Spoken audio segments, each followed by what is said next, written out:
नमस्कार। और इस खास चर्चा में आपका बहुत स्वागत है। आज हम बात करने वाले हैं टॉपिकल एजेंट्स पर, यानी वो दवाएं या पदार्थ जो हम शरीर की बाहरी सतह पर लगाते हैं, जैसे त्वचा पर या म्यूकस मेम्ब्रेन पर। हाँ बिल्कुल, जो ऊपर से लगाया जाता है। हमारे पास कुछ तकनीकी स्रोत सामग्री है इन एजेंट्स के बारे में, तो आज हमारा मकसद है कि इस जानकारी को थोड़ा सरल बनाएं, समझें कि ये क्या हैं, कितने अलग अलग तरह के होते हैं और इनके इस्तेमाल क्या हैं। मतलब जैसे क्रीम, लोशन, पाउडर, जेल, ये सब इसी में आते हैं, है ना? जी हाँ, ये सब टॉपिकल एजेंट्स के ही अलग अलग रूप हैं। तो चलिए फिर शुरू करते हैं। सबसे पहले बात करते हैं प्रोटेक्टिव्स और एब्जॉर्बेंट्स की। नाम से ही लग रहा है, कुछ बचाने वाले और सोखने वाले। बिल्कुल सही। प्रोटेक्टिव्स जो हैं वो मूल रूप से निष्क्रिय पदार्थ होते हैं। मतलब वो खुद से कोई खास रासायनिक क्रिया नहीं करते। उनका मुख्य काम होता है त्वचा को, या मान लीजिए कोई घाव है, अल्सर है, उसे ढकना और उसे बाहरी चीजों से, कह सकते हैं रगड़ से या गंदगी से बचाना। अच्छा। एक तरह से ये त्वचा पर एक फिजिकल बैरियर, एक भौतिक ढाल बना देते हैं। फिजिकल बैरियर, समझ गया। और ये आमतौर पर डस्टिंग पाउडर के रूप में या सस्पेंशन, मरहम, इन सब रूपों में इस्तेमाल होते हैं। कई बार ये नमी सोखने का काम भी करते हैं, इसीलिए एब्जॉर्बेंट भी कहलाते हैं। ठीक है, तो कुछ उदाहरण देखते हैं इनके। सबसे पहला नाम है टैल्क। इसे सोपस्टोन या फ्रेंच चॉक भी कहते हैं शायद। जी हाँ, कहते हैं। ये असल में मैग्नीशियम सिलिकेट हाइड्रेट है। इसका फॉर्मूला 3MgO.4SiO2.H2O। ये पाउडर जैसा होता है। हाँ, बहुत ही महीन पाउडर होता है, सफेद या हल्का भूरा सा। स्रोत ये भी बताता है कि कभी-कभी इसमें आयरन की अशुद्धि हो सकती है। अच्छा, और इस्तेमाल? सबसे आम इस्तेमाल तो कॉस्मेटिक्स में है, डस्टिंग पाउडर के तौर पर। अक्सर इसमें खुशबू या कोई दवा मिला दी जाती है। हाँ, टेल्कम पाउडर तो बहुत कॉमन है। बिल्कुल। और इसका एक और इस्तेमाल है प्रयोगशालाओं में, जैसे बोरिक एसिड जैसे तरल पदार्थों को छानने के लिए फिल्टरिंग माध्यम के रूप में। दिलचस्प। ठीक है, अगला देखते हैं, कैलामाइन। इसका फॉर्मूला Fe2O4Zn दिया है स्रोत में, मतलब जिंक ऑक्साइड और फेरिक ऑक्साइड का मिश्रण। हाँ, मुख्यतः जिंक ऑक्साइड होता है इसमें, और थोड़ी मात्रा में फेरिक ऑक्साइड, जिससे इसे वो हल्का गुलाबी या लाल भूरा सा रंग मिलता है। ये भी पाउडर है? जी, ये भी महीन पाउडर है, लेकिन इसका कोई निश्चित क्रिस्टल आकार नहीं होता। मतलब ये एमॉर्फिस होता है। और त्वचा पर कैलामाइन लोशन तो सुना है। हाँ बिल्कुल, त्वचा पर लगाने से ये ठंडक देता है, नमी को सोखता है, मतलब एब्जॉर्बेंट है, और त्वचा की रक्षा भी करता है। तो खुजली वगैरह में काम आता होगा। जी, हल्की जलन, खुजली, इन सब में। इसीलिए डस्टिंग पाउडर, मरहम और खासकर कैलामाइन लोशन में इसका खूब इस्तेमाल होता है। और स्रोत में एक बात और लिखी है कि कॉस्मेटिक नजरिए से ये जिंक ऑक्साइड से ज्यादा पसंद किया जाता है। क्यों? शायद रंग की वजह से सफेद नहीं लगता होगा त्वचा पर। हाँ, शायद यही वजह है, त्वचा के रंग से थोड़ा मिल जाता है। ठीक है, अब आते हैं जिंक ऑक्साइड पर, सीधा ZnO। हाँ, ये भी बहुत आम है। महीन, बिना गंध वाला, सफेद या हल्का पीला सा पाउडर। इसका इस्तेमाल कहाँ होता है? इसका इस्तेमाल तो बहुत जगह होता है। जैसे बच्चों के डायपर रैश के लिए जो क्रीम आती है, उनमें अक्सर होता है। हाँ हाँ, देखा है। मामूली जलन हो, त्वचा बहुत फट गई हो, या कोई और हल्की फुल्की त्वचा की जलन हो, उसमें ये काम आता है। अच्छा। स्रोत ये भी बताता है कि इसके रेक्टल सपोजिटरीज भी आते हैं। ओह। वो किस लिए? वो बवासीर या ऐसी कोई स्थिति जिसमें मल त्याग में दर्द या जलन हो, उसमें खुजली और तकलीफ कम करने के लिए। समझ गया। प्रोटेक्टिव्स में एक और नाम है जिंक स्टीयरेट। ये क्या चीज है? ये स्टीयरिक एसिड का जिंक सॉल्ट है। फॉर्मूला है CH3CH216CO2Zn।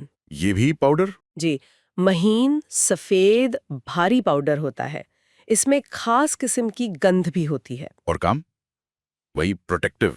हाँ, त्वचा की सुरक्षा के लिए इसे भी डस्टिंग पाउडर और मरहम में इस्तेमाल करते हैं। लेकिन यहाँ एक जरूरी बात लिखी है स्रोत में। क्या? स्रोत कहता है कि अगर जिंक स्टीयरेट पाउडर सांस में चला जाए तो फेफड़ों में सूजन, मतलब पल्मोनरी इन्फ्लेमेशन हो सकती है। ओ, इसलिए इसे बच्चों, खासकर शिशुओं के लिए डस्टिंग पाउडर के रूप में रोजाना इस्तेमाल करना ठीक नहीं है। ये तो वाकई बहुत जरूरी चेतावनी है।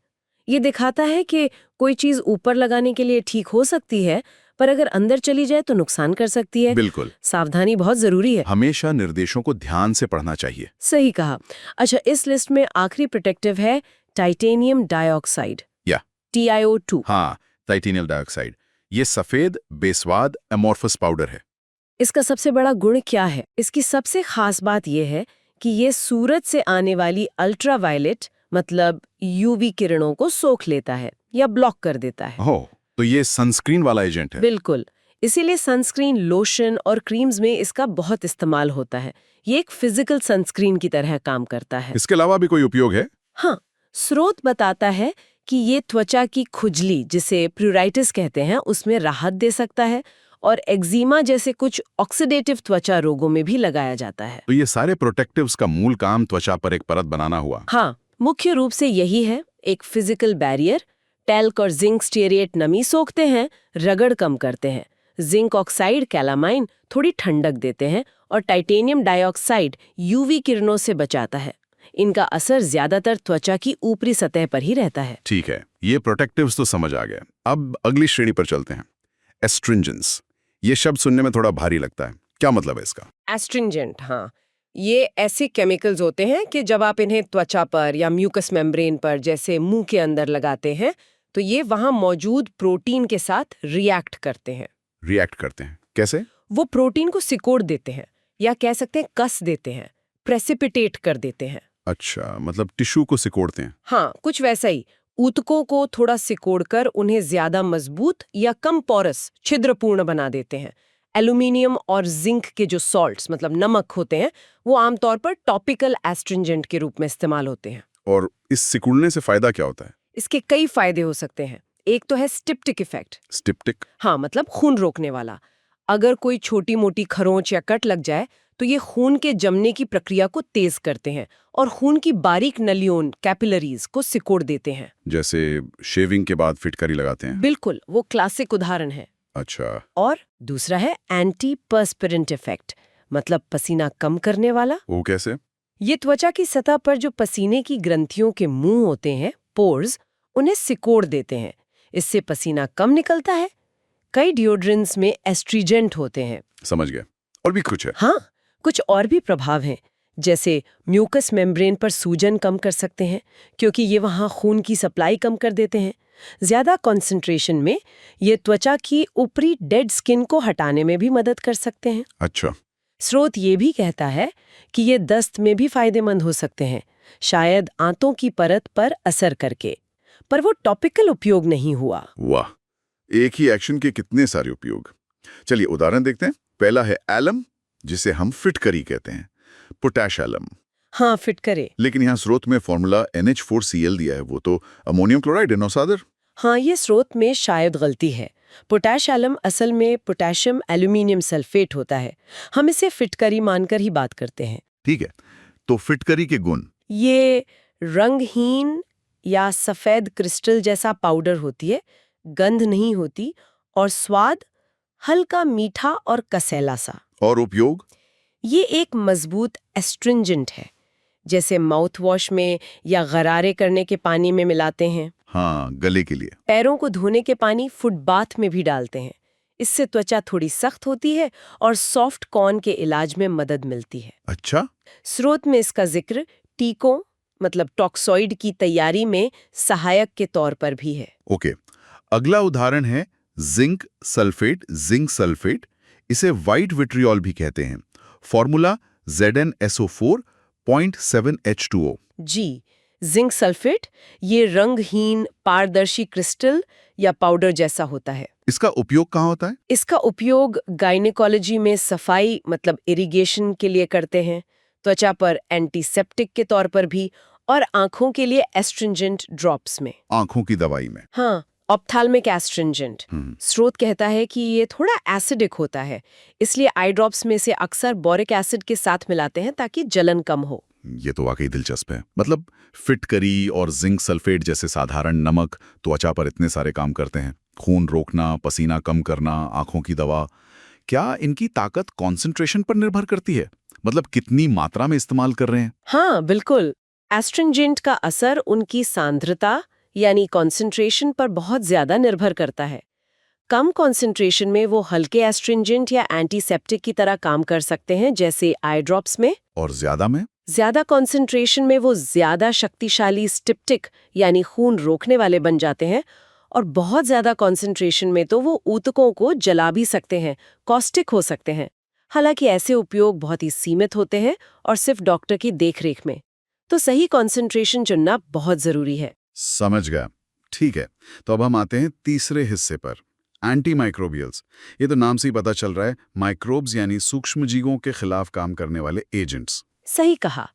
एंटी माइक्रोबियल मतलब कोई भी ऐसा एजेंट जो सूक्ष्म जीवों को या तो मारता है या उनकी बढ़त को रोकता है, जैसे बैक्टीरिया, वायरस, फंगस वगैरह। स्रोत में इस सेक्शन का शीर्षक कुछ सल्फर युक्त जैसा था, पर उदाहरण वैसे नहीं है।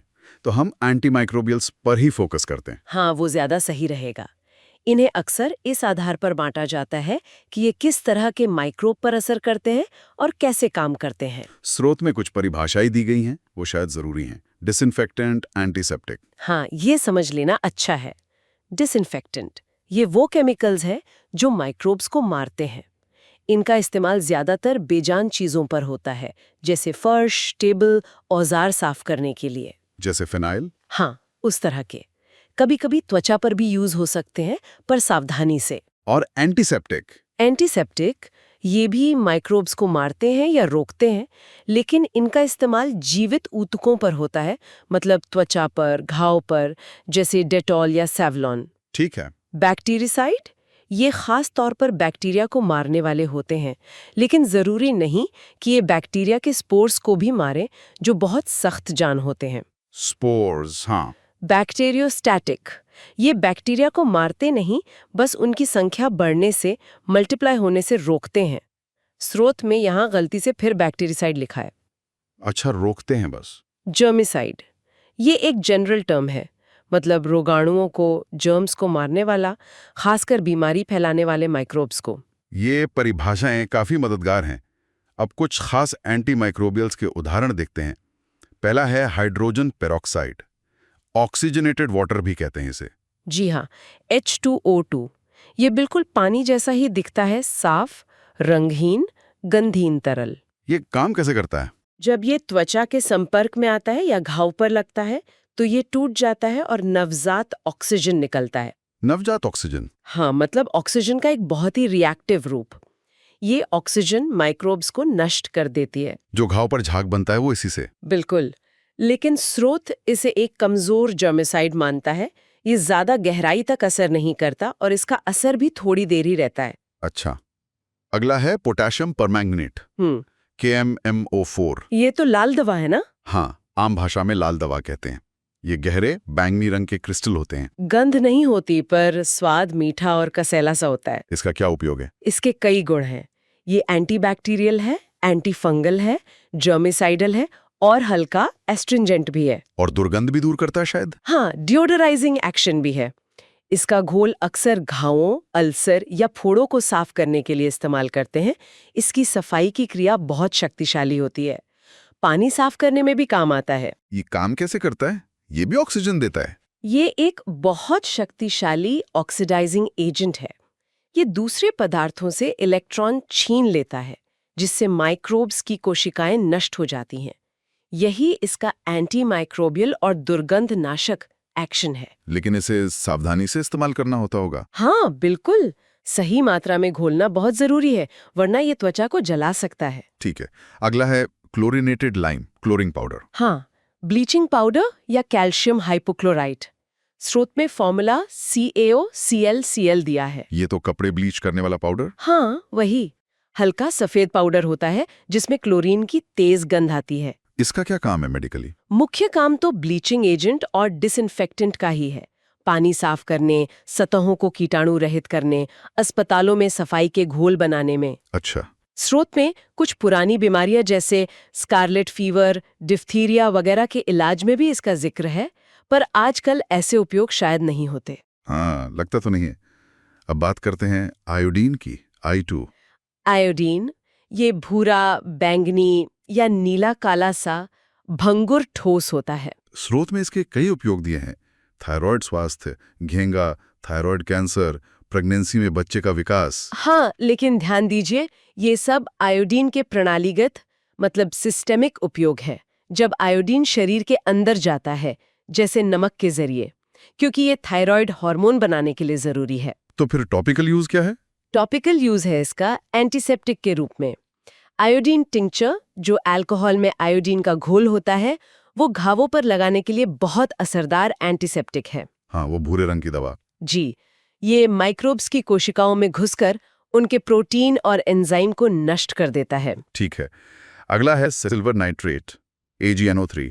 सिल्वर नाइट्रेट रंगहीन, गंधहीन क्रिस्टल होते हैं, पानी में आसानी से घुल जाते हैं। इसका क्या इस्तेमाल है? आई लोशन लिखा है स्रोत में। होते थे। क्यों? एक इन्फेक्शन होता है ऑप्थेल्मिया नियोनेटोरम, जो बच्चे को जन्म के समय माँ से मिल सकता है, उसे रोकने के लिए। पर अब शायद एंटीबायोटिक ड्रॉप्स ज्यादा इस्तेमाल होती हैं। अच्छा, और कोई यूज? इसका उपयोग मार्किंग इंक, मतलब निशान लगाने वाली स्याही, और हेयर डाई बनाने में भी होता है। ओके।